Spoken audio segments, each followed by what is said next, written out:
40 வருஷத்துக்கு ஒரு முறை மட்டும் தண்ணிக்கு அடியில இருந்து வெளியே வர ஒரு மர்மமான தெய்வம் யாருன்னு தெரியுமா? லைக் பண்ணிட்டு வீடியோவை முழுசா பாருங்க. காஞ்சி வரதராஜ பெருமாள் கோவில்ல இருக்கிற அனந்தசரஸ் குளத்துக்கு அடியில தான் இந்த மிகப்பெரிய தெய்வம் உறங்கிட்டு இருக்கு. அவர்தான் அத்திவரதர். புராணங்களின்படி பிரம்மா செஞ்ச பிரம்மாண்டமான யாகத்தீயிலிருந்து அத்திமர சிலையாக மகாவிஷ்ணுவே நேரடியாக வெளியே வந்தாராம்.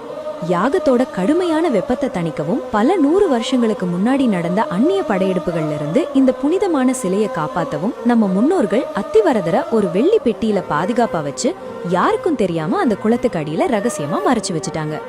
அன்னைக்கு ஆரம்பிச்சதுதான் இந்த 40 வருட மரபு. சரியா 40 வருஷத்துக்கு ஒரு முறை குளத்து நீரை முழுசா இறைச்சு அத்திவரதரை வெளியே கொண்டு வருவாங்க. வெறும் 48 நாட்கள் மட்டும்தான் தரிசனம் பெற முடியும். முதல் 24 நாள் பள்ளி கொண்டிருக்கும் சயன கோலம், அடுத்த 24 நாள் கம்பீரமான நின்ற கோலம்.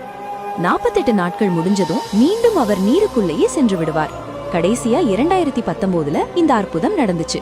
இனி அவரை நம்ம தரிசிக்கணும்னா 2059ஆம் ஆண்டு வரைக்கும் காத்திருக்கணும்.